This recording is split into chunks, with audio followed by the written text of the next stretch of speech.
আমি চিন্তামণি সমল কেন্দ্ৰৰ অধীনত 9খন বিদ্যালয়ৰ মাজত ৰাইজ উৎসৱ আমি কাৰ্যসূচী আৰম্ভ কৰিছিলোঁ।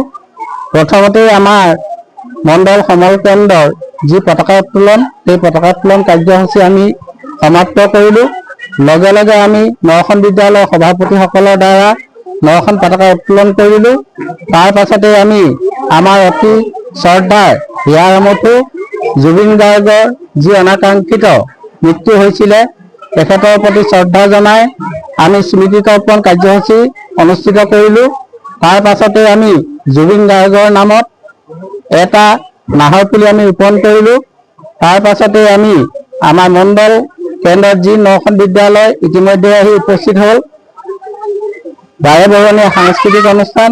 তাৰ পিছতে আমি অভিভাৱিকাসকলৰ মাজত বিভিন্ন ধৰণৰ খেলা ধূলা আমি অনুষ্ঠিত কৰিলোঁ। আৰু আমি অতি পৰিচালনা সমিতিৰ সভাপতি হিচাপে অভিভূত হৈছোঁ। আমাৰ এই পিছপৰা অঞ্চলত যি 9খন বিদ্যালয় আমি এই অনুষ্ঠান আয়োজিত কৰিছিলোঁ, তাত আমাৰ যথেষ্ট পৰিচালনা সমিতিৰ সভাপতিকে প্ৰমুখ্য কৰি সদস্যসকল তথা অভিভাৱিকাসকল আৰু আমাৰ মৰমৰ ছাত্ৰ ছাত্ৰীসকল সমবেত হৈছে। আৰু খন্তেক পাছতে আমি ছাত্ৰ ছাত্ৰীসকলৰ মাজত যি বাৰে বৰণীয়া সাংস্কৃতিক অনুষ্ঠান আৰম্ভ কৰিম। তাৰ পিছতে আমাৰ মুকলি সভা আমি বঁটা বিতৰণ অনুষ্ঠান পাতিম বুলি আমাৰ কাৰ্যসূচী ইমানেই।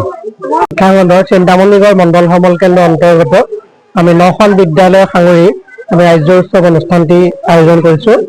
আৰু আমাৰ ইয়াত 9খন স্কুলৰ পৰাই আমাৰ যথেষ্ট সংখ্যক পৰিচালনা সমিতিৰ সদস্য, মাতৃগোটৰ সদস্য আৰু ছাত্ৰ ছাত্ৰী আহি অংশগ্ৰহণ কৰিছে।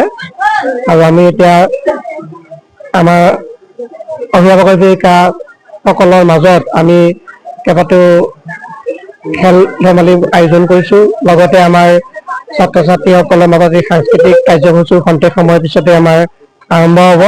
আৰু সকলো ৰাইজৰ উৎসাহ দেখি আমি সকলো আনন্দিত হৈছোঁ।